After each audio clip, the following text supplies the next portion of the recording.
بسم اللہ الرحمن الرحیم۔ حضور نبی کریم علیہ الصلاۃ والسلام کی احادیث طیبہ کے اس درس میں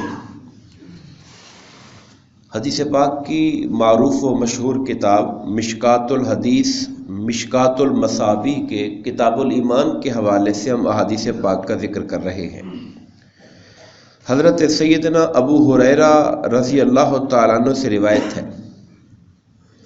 آپ فرماتے ہیں کہ رسول اللہ صلی اللہ علیہ وآلہ وسلم نے فرمایا، جب تم میں سے کوئی شخص اچھے طریقے سے اسلام لاتا ہے، یعنی صدق اور اخلاص کے ساتھ، سچائی کے ساتھ، خلوص دل کے ساتھ مومن اور مسلم ہوتا ہے، تو اسلام لانے کے بعد پھر وہ جو بھی نیکی کرتا ہے تو اللہ تعالیٰ اس کے اجر کو 10 سے لے کر 700 گنا تک لکھ دیتا ہے۔ اب یہ 10 سے لے کر 700 گنا کا جو فرق ہے، یہ فرق ہے انسان کے خلوص کے اوپر، کہ وہ کتنی محبت کے ساتھ، کتنی چاہت کے ساتھ اور اس کے دل میں اللہ تعالیٰ کی رضا کو حاصل کرنے کا کتنا جذبہ ہے، یہ اس اعتبار سے فرق پڑتا جاتا ہے درجوں کے اندر انسان کے۔ کم سے کم میرے رب نے وعدہ فرمایا ہے قرآن میں، من جاء بالحسنۃ فلہ عشر امثالھا، جو ایک نیکی لے کر آئے گا بارگاہ الہی سے اسے 10 گنا ثواب عطا فرمایا جائے گا۔ یہ کم سے کم کا وعدہ ہے، اور فرمایا 700 گنا تک وہ اجر عطا فرماتا ہے۔ بلکہ ایک جگہ فرمایا کہ جو صبر کرنے والے لوگ ہیں، جو صابر ہیں، انہیں تو اللہ بغیر حساب کے اجر عطا فرما دیتا ہے، اس میں گنے کا کوئی حساب ہی نہیں ہوتا۔ اور فرمایا، اور اس کے مقابلے میں انسان جب برائی کرتا ہے تو وہ ایک ہی برائی لکھی جاتی ہے، یعنی برائی کے اندر اللہ پاک یہ قاعدہ یہ نہیں رکھتا، وہاں پر عدل ہوتا ہے، بلکہ عدل بھی نہیں اس اعتبار سے نہیں ہوتا کہ دیگر حدیث پاک میں آتا ہے کہ اگر برائی کر لے اور پھر اس پہ توبہ کر لے، معافی مانگ لے تو اللہ تعالیٰ اس گناہ کو مٹا دیتا ہے، اور اگر معافی نہ مانگ سکے تو تب بھی ایک بدی کے بدلے میں ایک ہی گناہ ہوتا ہے، نہ کہ نیکی کی طرح اس کو 10 گنا کر دیا جاتا ہے۔ حضرت ابو امامہ رضی اللہ تعالیٰ عنہ سے روایت ہے کہ ایک شخص نے سرکار دو عالم صلی اللہ علیہ وآلہ وسلم سے آ کر دریافت کیا کہ ایمان کیا ہے۔ ہم کتاب الایمان پڑھ رہے ہیں اور ہم کئی حدیثیں پڑھ چکے ہیں ایمان کے حوالے سے، مگر ہر دفعہ ایک نئی بات بتائی جاتی ہے۔ آقا سے شخص نے آ کر پوچھا کہ یا رسول اللہ ایمان کیا ہے؟ تو آقا نے فرمایا، جب تیری نیکی تجھے اچھی لگے، یعنی تو جو نیک کام کرے، نیک عمل جب تجھ سے ظاہر ہو تو وہ تیرے دل میں خوشی پیدا کر دے، مسرت پیدا کر دے۔ اور یہ جو خوشی اور مسرت ہے، یہ کس بات پہ ہے کہ اللہ نے مجھے نیکی کی توفیق دے دی ہے، رب کائنات کی مدد میرے ساتھ آ گئی ہے،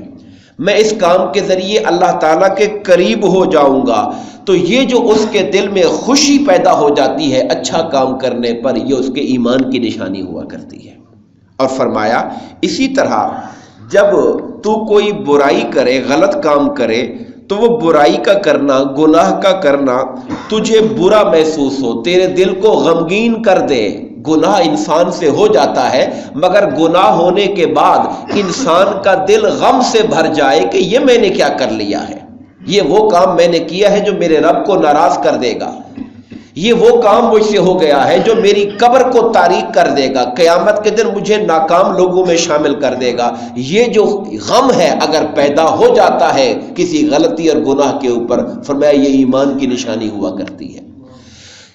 نیکی کرنے پر خوشی کہ میرے رب کا کرم میرے ساتھ ہے، اس کی توفیق میرے ساتھ ہے، اس نے توفیق دی ہے، میں نے نیکی کی ہے، اس کی اعانت اور مدد کا احساس اور رب کی رحمت کا احساس دل میں خوشی پیدا کر دے، اور گناہ انسان کے دل میں غم پیدا کر دے کہ خدا ناراض ہو جائے گا، یہ وہ چیز ہے جو انسان کے ایمان کی علامت ہوا کرتی ہے۔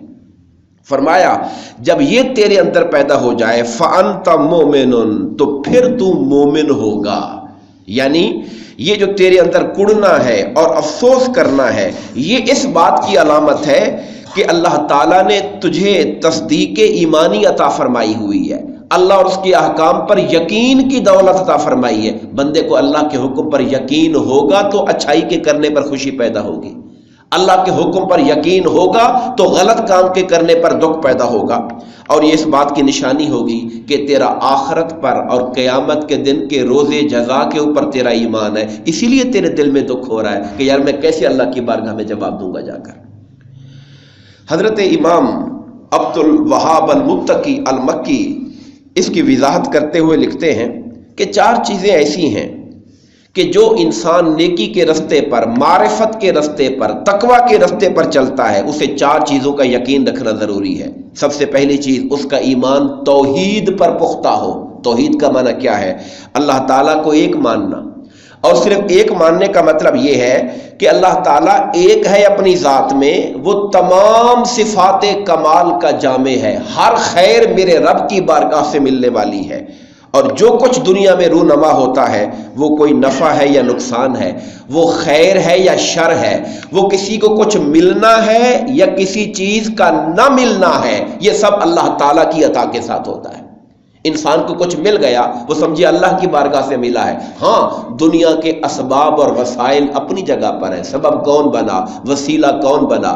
اولاد ساری نعمتیں لیتی ہے، اللہ کی عطا کردہ نعمتیں ہیں، مگر وسیلہ والدین ہوا کرتے ہیں۔ انسان علم حاصل کرتا ہے، اللہ کی ذات دیتی ہے، مگر وسیلہ اساتذہ ہوا کرتے ہیں۔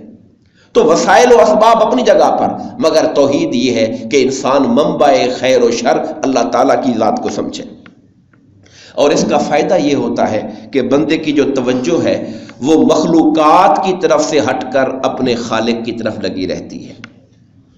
دوسری چیز وہ کہتے ہیں کہ اگر انسان اپنے ایمان میں پختگی پیدا کرنا چاہتا ہے تو اسے توکل پیدا کرنا چاہیے۔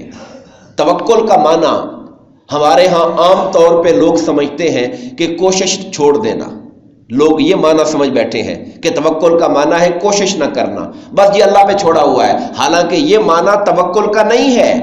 توکل کا صحیح معنی یہ ہے کہ اللہ تعالیٰ نے جو جائز رستہ بتایا ہے حلال، اس کے اندر رہ کر پوری کوشش کرنا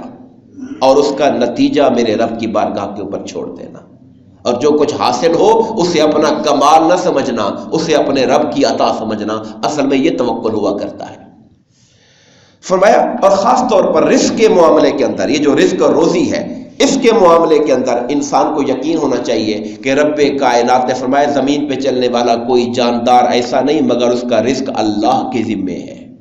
انسان کا کام کوشش کرنا ہے، انسان کا کام تگ و دو کرنا ہے، اور جب وہ اللہ پہ توکل کرتا ہوگا تو وہ جو کوشش کرے گا وہ کوشش جائز ذرائع میں کرے گا، ناجائز کی طرف نہیں جائے گا، اس لیے کہ وہ خدا پہ توکل کرتا ہے کہ اللہ مجھے حلال طریقے سے روزی دے گا، حرام کی طرف اس لیے نہیں جائے گا چونکہ وہ خدا پہ توکل کرتا ہے، یہ توکل کا فائدہ ہوگا اس کو۔ اور تیسری بات یہ ہے کہ انسان کو اعمال کی جزا پہ یقین ہو کہ جو کچھ میں کر رہا ہوں اچھا یا برا، قیامت کے دن اس کا حساب ہونا ہے اور رب کائنات کی بارگاہ سے اس کی جزا اور سزا ملے گی۔ اس کا فائدہ کیا ہوگا کہ انسان اطاعت کی کوشش کرے گا، نافرمانی سے بچے گا، اسے پتا ہے کہ ایک ایک عمل میرا خدا کی بارگاہ میں لکھا جا رہا ہے اور پیش کیا جائے گا۔ اور چوتھی چیز اور آخری چیز یہ ہے، فرمایا تیرا اس بات پر یقین ہو کہ اللہ تعالیٰ بندے کے تمام حالات سے، اس کے تمام اعمال سے، ایک ایک حرکت سے، ہماری سے اللہ تعالیٰ اچھی طرح واقف ہے، وہ ہر چیز کو دیکھ رہا ہے۔ اس کا فائدہ کیا ہوگا؟ انسان لوگوں میں ہوگا یا اکیلا ہوگا، اپنے عمل کی اصلاح کرے گا۔ بعض اوقات انسان لوگوں میں اپنا خیال کرتا ہے، تنہائی میں جا کر برائیاں کرتا ہے، تو جب اللہ تعالیٰ کے ہر لمحے اسے دیکھنے کا، خدا مجھے دیکھ رہا ہے، یہ یقین قائم ہوگا تو وہ باطن کے اندر بھی، تنہائی کے اندر بھی خدا کی نافرمانی سے بچنے کی کوشش کرے گا۔ حاضرین گرامی قدر، اور بعض احادیث پاک میں یہ بھی آتا ہے کہ استفت قلبک، کہ اگر تجھے یہ پتہ نہیں چل رہا کہ میں اچھا کام کر رہا ہوں یا برا کام کر رہا ہوں، یہ جو کام میں کرنے لگا ہوں یہ اچھا ہے یا برا، تو میں اپنے دل سے فتویٰ مانگ لیا کر۔ ایک تو مفتی علماء ہے نا، ایک انسان کا دل بھی مفتی ہوتا ہے۔ اگر انسان بدی اور برائی میں، اللہ معاف کرے، اس حد تک آگے نہ گزر گیا ہو کہ اس کا ضمیر مر چکا ہو اور دل کالا ہو چکا ہو، تو دل انسان کا بتاتا ہے کہ یہ کام ٹھیک ہے یا غلط ہے۔ اور ایک بات اور بھی سمجھیے، دل کا فتویٰ تب مانگتے ہیں جب قرآن و سنت کی دلیل نظر نہ آ رہی ہو۔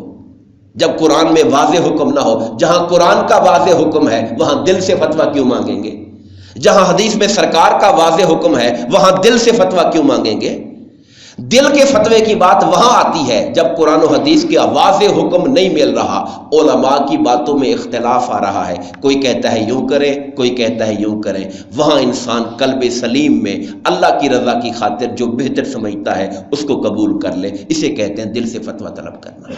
دعا فرمائیے اللہ تبارک و تعالی ہم سب کو یہ جو معیار ہے کہ نیکی انسان کو خوش کرے اور بدی انسان کو غمگین کر دے، باری تعالی ہمیں ایمان کی یہ کیفیت عطا فرما۔ آمین۔ وما علینا الا البلاغ المبین۔